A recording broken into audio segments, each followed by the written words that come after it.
First year math के unit number 3 की हम लोग बात कर रहे थे, which name was matrices and determinants. पहले लेक्चर के अंदर हम लोगों ने फील्ड की डेफिनेशन की थी। हम लोगों ने कहा था कि फील्ड एक सेट होता है जो कि सर्टेन सेट ऑफ प्रॉपर्टीज़ को सेटिस्फाई करे, and there are a total of 11 properties, जिनको कोई भी सेट अगर सेटिस्फाई कर दे तो वो सेट एक फील्ड बन जाती है। हम लोगों ने फील्ड की सर्टेन एग्जांपल्स देखी थी। व्हाट वर दे? हम लोगों ने कहा था कि set of rational numbers Q, set of real numbers R, set of complex number वगैरह वगैरह, ये सारे हमारे पास फील्ड्स बनाते हैं। यानी इनके अंदर 11 प्रॉपर्टीज सेटिस्फाइज होती हैं जो कि फील्ड के लिए ज़रूरी हैं। अब फील्ड को हम लोगों ने कहा था these are the building block of matrices, यानी मैट्रिक्स बनने के लिए या मैट्रिक्स बनाने के लिए फील्ड की ज़रूरत होती है।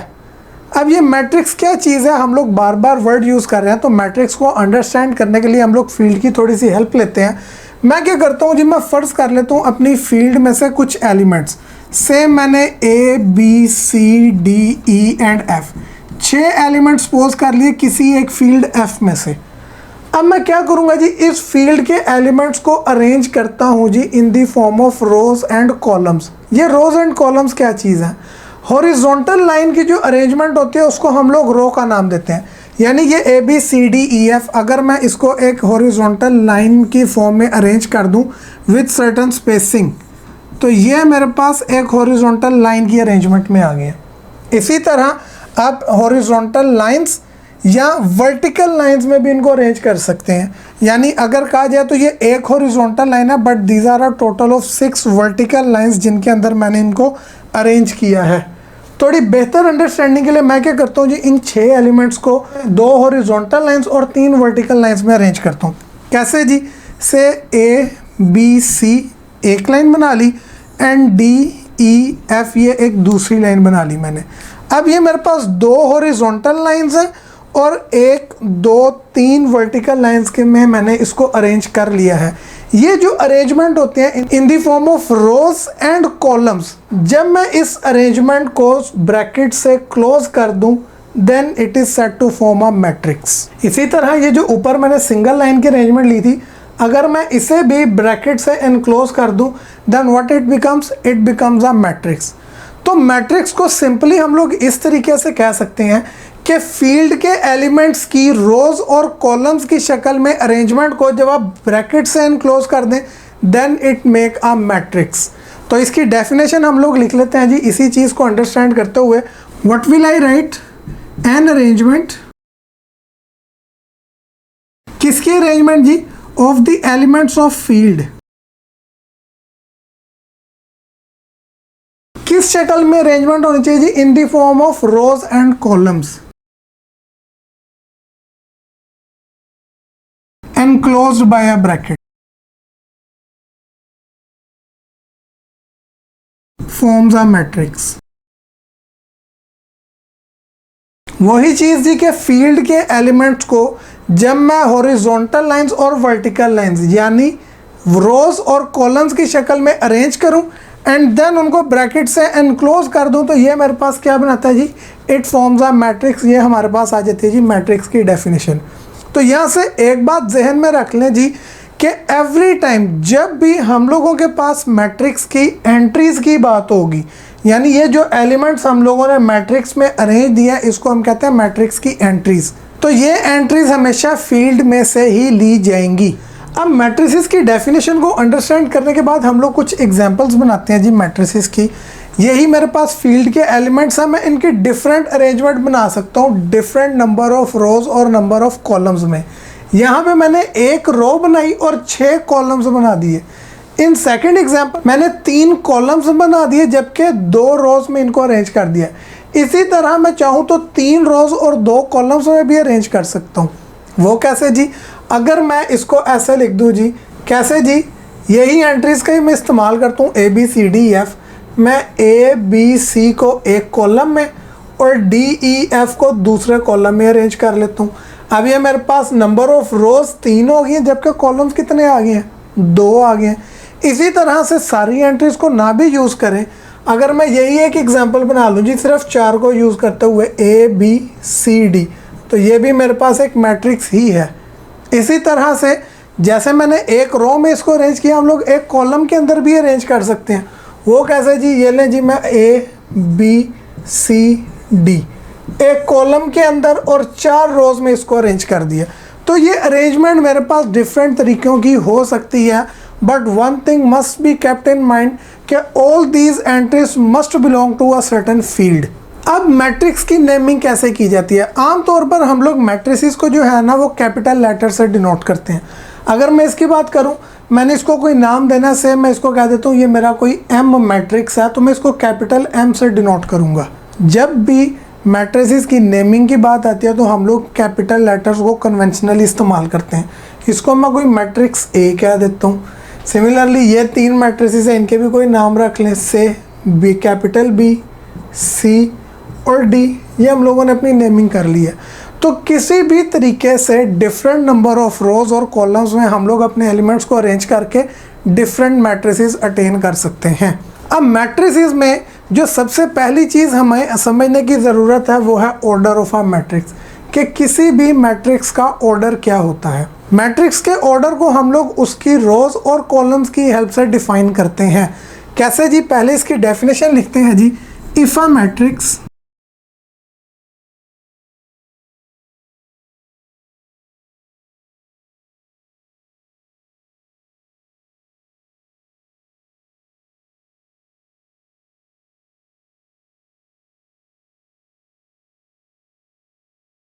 कि अगर मेरे किसी भी मैट्रिक्स की m रोज हैं और n कॉलम्स वो कंटेन कर रहे हैं, then order of a matrix is defined as m by n, यानी number of rows by number of columns.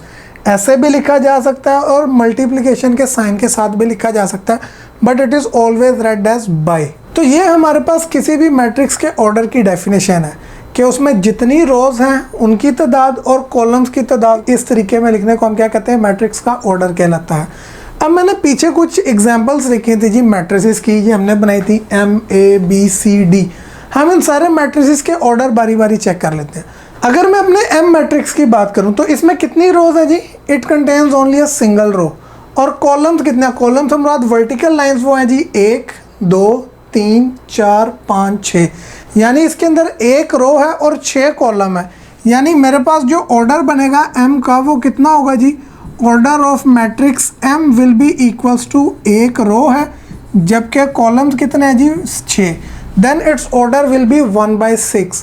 इसी तरह से अगर मैं इस A मैट्रिक्स की बात करूं तो it contains 2 rows and 3 columns, तो इसका ऑर्डर क्या हो जाएगा जी? Number of rows by number of columns, यानी कि order of matrix A will be equal to number of rows 2 हैं, जबकि नंबर ऑफ कॉलम्स कितने हैं जी? 3। So its order will be 2/3। इसी तरीके से B C D इन सब के ऑर्डर्स भी आप चेक कर सकते हैं, तो आप खुद से चेक करिएगा। B में 3 रोज हैं 2 column, what will its order be? Obviously rows by column, यानी 3/2। C का ऑर्डर क्या बनेगा जी? 2 रोज हैं 2 कॉलम है, ऑर्डर विल बी 2/2। D का ऑर्डर क्या बनेगा? कितनी रोज हैं जी D में? इफ वी सी 1 2 3 4 रोज है और 1 कॉलम है, तो इट्स ऑर्डर विल बी 4/1। तो ये हमारे पास मैट्रिसेस का ऑर्डर है जो हमें कई जगह पे जाके काफ़ी हेल्पफुल होता है। After the definition of order of a matrix, next हम लोग मूव करते हैं जी मैट्रिसेस की टाइप्स के ऊपर। कितनी टाइप्स हैं हमारे पास मैट्रिसेस की? ये जो फील्ड के एलिमेंट्स को डिफरेंट नंबर ऑफ रोज और कॉलम्स में हम लोगों ने अरेंज किया है, तो रोज और कॉलम्स की तादाद की बुनियाद पे और एलिमेंट्स की अरेंजमेंट की बुनियाद पे हम लोग मैट्रिसेस को मुख्तलिफ इकसाम में तकसीम करते हैं। सबसे पहली चीज़ आ जाती है row matrix. As the name suggest, कोई भी मैट्रिक्स जो कि सिंगल रो कंटेन करता हो उसे हम लोग क्या कहते हैं जी? That is known as row matrix.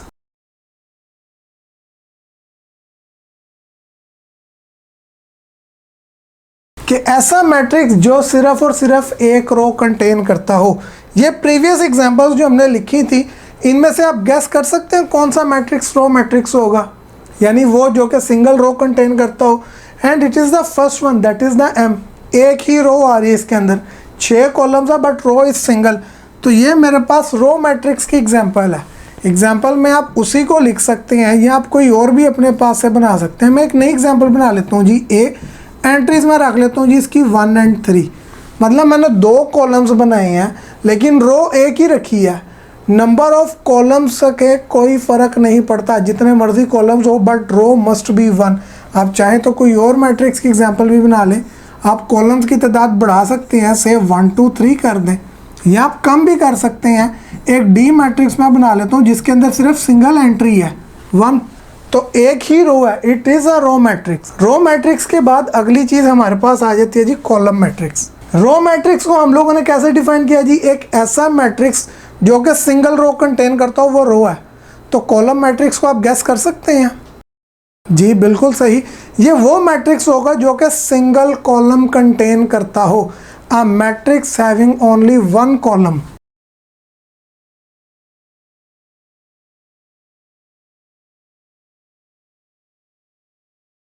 यानी एक कॉलम कंटेन करे तो उस मैट्रिक्स को हम लोग क्या कहेंगे जी, वो हमारा कॉलम मैट्रिक्स कहलाएगा। प्रीवियसली भी हम लोगों ने देखी एग्जांपल्स, इसमें से कौन सी है जी कॉलम की example, this last one D, single column contain कर रही है। Number of rose doesn't matter के कितनी है, तो यहाँ पे आप चाहे तो उसी एग्जांपल को कोट कर लें जो हमने पीछे बनाई थी जी, what was that, A B C, 3 rows रख लें, कॉलम एक ही होना चाहिए। चाहे तो कोई नई एंट्री आप बनाना चाहते हैं, मैं कोई एम मैट्रिक्स बना लेता हूँ जी, इसके अंदर 1 2 3 4 एंट्रीज मैंने रख ली, 4 रोज में रख ली, लेकिन कॉलम मैंने एक ही बनाया। तो कॉलम मैट्रिक्स रिस्ट्रिक्ट करता है कॉलम्स की तादाद को। हम लोगों ने जो रो मैट्रिक्स में एग्जांपल देखी है कि उसमें से आप कोई कॉलम मैट्रिक्स आइडेंटिफाई कर सकते हैं? I think you should. ये डी मैट्रिक्स, इसके अंदर सिंगल एंट्री है 1, अगर इसमें रो एक है तो इसमें कॉलम भी एक ही है, so it is also a column matrix. तो यहाँ से एक और बात आप लोग क्लियर कर लें कि अगर कोई मैट्रिक्स रो है तो इट इज़ नॉट कंपल्सरी कि वो कॉलम नहीं होगा, वो हो भी सकता, वो नहीं भी हो सकता। We just need to check the definitions. अगर वो डेफिनेशंस को सेटिस्फाई कर रहा है तो जिस भी डेफिनेशन को सेटिस्फाई करेगा वो वही मैट्रिक्स होगा। कॉलम मैट्रिक्स के बाद आगे हमारे पास आ जाता है जी रेक्टेंगुलर मैट्रिक्स। ये कौन सा होता है?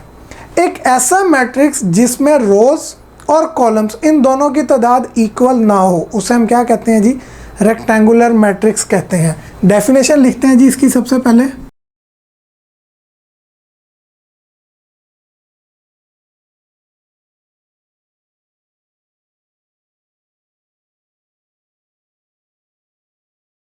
कि एक ऐसा मैट्रिक्स जिसके लिए रोज और कॉलम्स की तादाद बराबर ना हो, उस मैट्रिक्स को हम लोग क्या कहते हैं जी, कॉलम मैट्रिक्स का नाम देते हैं। आप बना ले कोई भी एग्जांपल अपने पास से, बहुत इजी है, हम लोग बहुत सारी एग्जांपल्स बना सकते हैं, कोई रिस्ट्रिक्शन नहीं है। ले जी मैं एक बना लेता हूँ 1 2 3 4 5 एंड 6। तो अगर आप इसके अंदर देखें कितनी रोज हैं, 2 रोज हैं, कॉलम कितने हैं, 3, रोज 2 हैं, कॉलम 3 है, they are not equal, so it means it is a rectangular matrix. इसी तरह से आप कोई और भी बना सकते हैं। ये एक बी मैट्रिक्स मैं बना लेता हूँ जी 1 एंड 2, सिंगल रो है, कॉलम कितने हैं, 2, रो 1 है, कॉलम की तादाद 2 है, ये भी एक रेक्टेंगुलर मैट्रिक्स है। बट एक बात ज़हन में रखिएगा, ये मैं रैंडम वैल्यूज़ तो चूज़ करता है यार 1 2 3 4 5 6, but they will belong to certain field, ये किसी भी फील्ड की एंट्रीज होंगी तभी ये मैट्रिक्स है, अदरवाइज मैं ये एग्जाम्पल्स नहीं बना सकता। लेकिन ये हर बार मुझे नेसेसरीली मेंशन करने की ज़रूरत नहीं है जी कि मैं एंट्रीज फील्ड से ही पकड़ रहा हूँ। नाउ इट इज़ अंडरस्टूड कि जब भी किसी मैट्रिक्स की बात होगी उसकी एंट्रीज आप कहाँ से लेंगे, फील्ड से ही लेंगे। लास्टली चौथी टाइप आज के लेक्चर में जो हम लोग डिस्कस करेंगे वह जी स्क्वायर मैट्रिक्स। स्क्वायर मैट्रिक्स क्या होता है? एक ऐसा मैट्रिक्स जिसके लिए उसकी रोज और कॉलम्स की तादाद इक्वल हो जाए, तो हम कहेंगे वो मैट्रिक्स क्या है जी, वो मैट्रिक्स स्क्वायर मैट्रिक्स कहलाएगा। पहले डेफिनेशन लिखते हैं जी।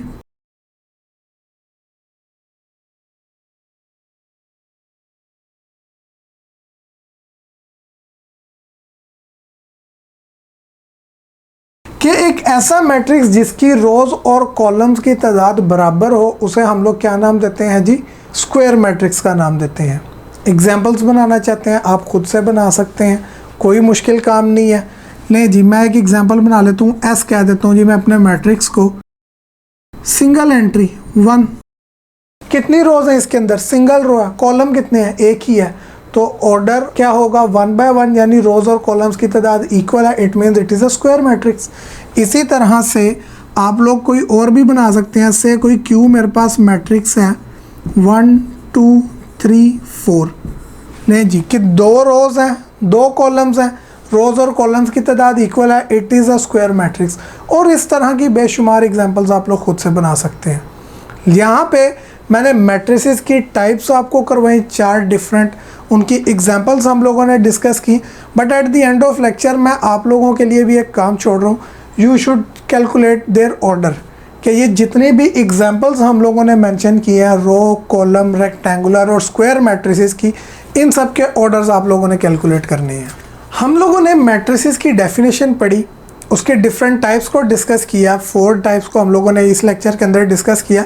लास्टली बट नॉट लीस्ट मुझे मैट्रिसेस की जनरल नोटेशन को भी डिस्कस करना है कि मैट्रिसेस को हम लोग जनरली कैसे डिनोट कर सकते हैं। मिसाल के तौर पे मैं एक एग्जांपल लिखता हूँ। मेरे पास एक ए मैट्रिक्स है जी, जिसकी एंट्रीज हैं जी 1 2 3 4 5 एंड 6। ये मेरे पास एक मैट्रिक्स है। अगर आपको पूछा जाए कि इसमें एलिमेंट्स की पोजीशन बताएं, यानी मैं आप लोगों से पूछता हूँ जी इसके अंदर जो एंट्री 2 है उसकी क्या पोजीशन है, तो आप मुझे कैसे बताएंगे? पोजीशन से मुराद आप मुझे यही बताएंगे ना कि वो कितने नंबर रो में आ रही है और कितने नंबर कॉलम में आ रही है। तो मैं देखता हूँ जी, अगर 2 की मैं बात करूँ इस एंट्री की, तो ये कौन सी रो में है जी? सर ये पहली रो में है। कॉलम कौन सा है जी? दूसरे कॉलम में। यानी 2 की पोजीशन आप मुझे बताएंगे ये पहली रो में है और दूसरे कॉलम में है। इसको मैं लिखूंगा कैसे? मैं इसको ऐसे लिखूंगा जी कि जो 2 है मेरे पास, ये एलिमेंट पहली रो में है और दूसरे कॉलम में है। इसको मैं A12 से डिनोट कर दूंगा, यानी मैट्रिक्स की इस एंट्री की पोजीशन पहली रो में दूसरे कॉलम में है। इसी तरह से अगर मैं आपसे पूछूं जी कि ये जो एंट्री 6 है इसकी क्या पोजीशन है जी इस मैट्रिक्स में, तो आप मुझे क्या बताएंगे? आप मुझे रोज़ और कॉलम्स के हिसाब से ही बताएंगे। तो 6 एंट्री मेरे पास मौजूद है दूसरी रो में और तीसरे कॉलम में, यानी इट्स एंट्री इज़ दूसरी रो तीसरा कॉलम। इसी तरह मैट्रिक्स की जितनी भी एंट्रीज़ हैं हम उन्हें रोज़ और कॉलम में उनकी पोजीशनिंग के हिसाब से मेंशन करते हैं। अगर मैं 4 की बात करूं तो 4 एलिमेंट मेरे पास दूसरी रो में है जबकि पहले कॉलम में है। तो जब भी पोजीशन डिफाइन की जाती है पहले उसकी रो लिखी जाती है एंड दूसरे नंबर पे उसका कॉलम लिखा जाता है जी कि वो किस रो और किस कॉलम में मौजूद है, उनके इंटरसेक्शन में हमारे पास वो एंट्री मौजूद होती है। तो 4 के बाद बाकी एंट्रीज को भी हम इसी तरीके से रोज़ और कॉलम्स की पोजीशन के हिसाब से लिख सकते हैं। यानी अगर मैं इनकी पोजीशन के हिसाब से मैट्रिक्स ए को लिखूं तो मेरा मैट्रिक्स ए क्या बनेगा जी? मैट्रिक्स ए में जो पहली एंट्री है ए, वो पहली रो और पहले कॉलम में है, तो मैं उसे A11 से डिनोट करूँगा। जो दूसरी एंट्री है 2, उसकी क्या पोजीशन है जी? वो पहली रो में है जबकि दूसरे कॉलम में है। 3 की पोजीशन क्या है जी? पहली रो और तीसरे कॉलम में है। 4 की पोजीशन को मैं बताऊं वो होगी जी दूसरी रो और पहले कॉलम। 5 की पोजीशन क्या होगी जी? वो दूसरी रो और दूसरे कॉलम की एंट्री है। 6 कौन सी एंट्री है जी? ये मेरे मैट्रिक्स के दूसरी रो और तीसरे कॉलम में मौजूद एंट्री है। तो इस तरीके से मैं पोजीशन के लिहाज से अपने मैट्रिक्स को जनरल करके लिख सकता हूँ। इस सारे को भी जो मैंने A11, 12, 13, 21, 22, 23, इस सारे में एक चीज़ आप लोगों ने जहन में रखनी है कि पहले उसकी रो पोजीशन आएगी एंड देन सेकंड वाली उसकी कॉलम पोजीशन को डिनोट करेगी। आई होप आप लोगों को ये बात समझ में आ रही होगी कि जो 2 एंट्री हैं 1 1, 1 2, 1 3 या 2 2, 2 1, इसमें जो पहले वाली एंट्री है that denotes the row position और सेकंड वाली एंट्री किसको डिनोट कर रही है? कॉलम पोजीशन को। हम इसी तरह अपने मैट्रिक्स को मज़ीद जनरलाइज करके लिख सकते हैं। वो कैसे जी? I can write it as कि जो मेरा मैट्रिक्स ए है वो दरअसल एंट्रीज के ऊपर कंसिस्ट करता है आई रोज और जे कॉलम की। ये आई जे किसको डिनोट कर रहे हैं? आई रो पोजीशन को और जे कॉलम पोजीशन को डिनोट कर रहा है। एज वी हैव सेड कि पहली एंट्री रो पोजीशन को और सेकंड वाली एंट्री कॉलम पोजीशन को डिनोट करती है। और बाहर इसका ऑर्डर मेंशन कर देते हैं। कितनी रोज थी जी? 2 रोज 3 कॉलम। ऑर्डर क्या होगा जी? 2/3। तो बाहर इसका ऑर्डर लिख देते हैं जी 2/3। इसको हम लोगों ने मज़ीद जनरलाइज करके लिख दिया है। अब यहाँ पे आई की वेरिएशन भी आपको क्लियर हो जाती है जी। 2 रोज हैं तो आई की वैल्यू 1 और 2 हो सकती है मैक्सिमम। 3 कॉलम है तो जे की वैल्यू 1 2 3 तीसरे वाले तीसरे कॉलम को डिनोट कर रही होगी। तो ये मैट्रिक्स के ऑर्डर के साथ हम लोग इसको जनरलाइज करके लिख सकते हैं। तो ये तो मैंने एक 2/3 ऑर्डर के मैट्रिक्स को जनरलाइज किया है। इसी तरह से मैं चाहूँगा कि आप लोग क्या करें, आप कुछ मज़ीद मैट्रिसेस की भी जनरल फॉर्म बनाएं। कौन कौन से मैट्रिसेस जी, मैं आपको कुछ देता हूँ। Here I am giving you a matrix B. इसकी एंट्रीज मैं क्या रख लेता हूँ जी, मैं 2 3 4 5 6 7 8 9 एंड 1 ले जी। ये मैंने एक 3/3 ऑर्डर का मैट्रिक्स बना दिया। आप लोगों ने इसको पहले एंट्रीज की शक्ल में पोजीशनिंग में वाज़ह करना है एंड आफ्टर दैट इस शक्ल में लिखना है। अगर इस शक्ल में लिखूँ तो ये बनेगा क्या, मैं आप लोगों को बता देता हूँ पहले ही कि बी मैट्रिक्स मेरे पास आएगा जी कि इसकी एंट्रीज मैंने ए से डिनोट कर लिया, बी से भी कर लिया, डजेंट मैटर, BIJ होगी और ऑर्डर इसका बाहर लिखेंगे जी 3/3। ऐसा ही है क्योंकि 3 रोज हैं और 3 ही कॉलम है, ऑर्डर विल बी 3/3। आई की वेरिएशन 1 से 3 तक है, जे की वेरिएशन भी 1 से 3 तक की, आपको पोजीशनिंग वाज़ह हो जाएगी। एंड लास्टली अगर मैं किसी भी m/n ऑर्डर के मैट्रिक्स को जनरल करके लिखना चाहूँ, then how will I write. In general मैं किसी भी m/n ऑर्डर के मैट्रिक्स को जनरलाइज करके लिख सकता हूँ जी। कैसे कि उसकी पोजीशन IJ पोजीशन होगी एंड उसका ऑर्डर क्या होगा जी, m/n। ये किसी भी मैट्रिक्स m को हम लोग जनरलाइज करके एक सिंगल एंट्री में लिख सकते हैं। ये पोजीशनिंग एंड देन बाहर इसका क्या होगा जी, ऑर्डर। तो आई होप यहाँ से आपको मैट्रिसेस की जनरल नोटेशन भी क्लियर हो चुकी होगी कि ये बेसिकली उसकी पोजीशंस को जाहिर कर रहा होता है और बाहर जो लिखा होता है वो उसका ऑर्डर होता है। यहाँ पे m/n ऑर्डर हमने लिखा है, लेकिन अगर मेरा कोई मैट्रिक्स स्क्वायर मैट्रिक्स हो लाइक दिस, तो स्क्वायर मैट्रिक्स में हमें पता है कि रोज और कॉलम्स की तादाद क्या होती हैं, इक्वल। मैं इसे मज़ीद सिंप्लीफाई करके ऐसे भी लिख सकता हूँ जी कि अगर ये मेरा मैट्रिक्स स्क्वायर मैट्रिक्स हो, फॉर स्क्वायर मैट्रिक्स क्या होगा जी, ये AIJ उसकी एंट्रीज एंड ऑर्डर उसका मैं सिंपली बाहर m लिख दूंगा या n लिख दूंगा। ये अंडरस्टूड है कि भाई ये स्क्वायर मैट्रिक्स है, इसका ऑर्डर m/m ही है, जितनी रोज हैं उतने ही इसमें कॉलम्स होंगे। तो ये मैट्रिसेस की जनरल नोटेशन से जिनको आप लोगों ने जहन में रखना है। आगे हम लोग यूनिट के अंदर कुछ क्वेश्चंस भी देखेंगे and other than that next classes में भी आप इस चीज़ को फेस करेंगे। So you should prepare yourself for that from here.